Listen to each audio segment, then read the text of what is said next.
vais vous parler du détendeur électronique à impulsion. On le retrouve sous la référence AKV chez Danfoss. Et de façon très globale et très générale, on va retrouver ici une belle animation justement réalisée par le fabricant.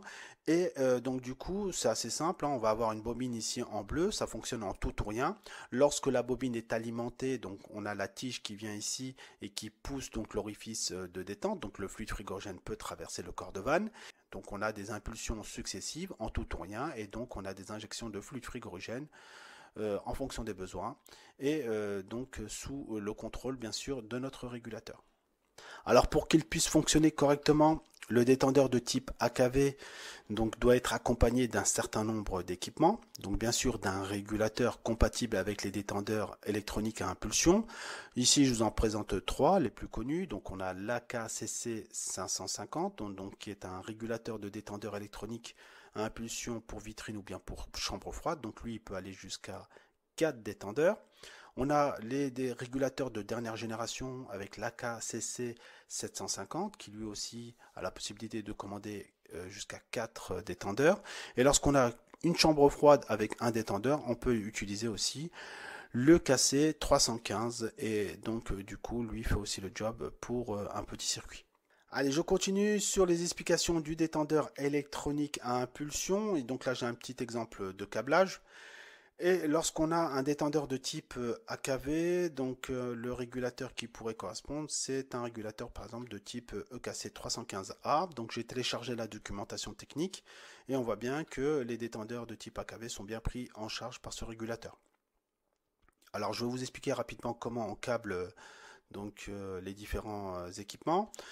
Et donc du coup, déjà dans un premier temps, le régulateur ne vit pas d'amour et d'eau fraîche, hein, donc il faut lui donner une tension d'alimentation. Donc c'est une carte électronique, donc du coup il faudra lui donner du 24 volts. Ne lui mettez pas du 220 volts, vous risquez de griller votre carte. Et donc du coup on continue donc au niveau du câblage du détendeur. Donc du coup on a une bobine ici avec deux fils. Donc c'est assez simple, hein, et on va raccorder ça sur les bornes 23 et 24 donc de notre bornier ici. Ok, donc on a la possibilité aussi d'alimenter avec ce régulateur un détendeur de type TQ, mais c'est pas l'objet de la vidéo. Ensuite, on continue, donc on a la sonde, la PT1000. Donc la PT1000, elle va se raccorder, donc c'est la S2, hein, donc sonde de surchauffe entre les bornes 20 et 21. Donc la S3, c'est la sonde d'ambiance qui va se brancher aussi sur le commun, donc c'est 21 et sur la borne 22. Ensuite, au niveau du capteur de pression, donc là on voit bien que c'est un AKS33, hein, donc du coup ça tombe bien, c'est celui-ci qu'on a installé, et donc lui il faudra le brancher sur les bornes 14 et 15, donc vous voyez que c'est assez simple, et donc le régulateur lui va recevoir un signal 420 mA. Ici donc on a un schéma de principe qu'on retrouve assez souvent donc sur les documentations techniques des régulateurs. Donc en signal d'entrée, on va avoir bien sûr la sonde S3, c'est la sonde d'ambiance. La sonde S2, c'est la sonde de température sortie vapo. Et le P, donc c'est le capteur de pression. En sortie, on va avoir donc un signal tout ou rien. Donc on va avoir un signal tout ou rien. Lorsque la bobine est alimentée, le fluide frigorigène passe. Et lorsque la bobine est désalimentée, donc le fluide reste bloqué à l'entrée du détendeur. Alors ici on a une belle courbe de température d'une chambre froide, donc du coup la courbe évolue entre la coupure et l'enclenchement, donc on est généralement sur des différentiels de 2. On peut imaginer que la chambre froide coupe à 0 et s'enclenche à 2. Et on voit bien ici que lorsqu'on a atteint le point de consigne, hein, à 0 degré, on a la bobine de notre détendeur qui n'est plus alimentée.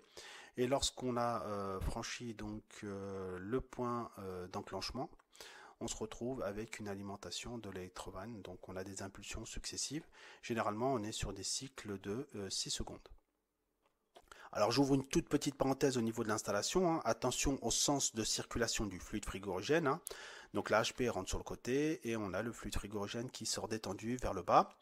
Et au niveau de la position de la bobine donc de notre détendeur, toutes les positions sont possibles sauf celle avec la bobine tête vers le bas.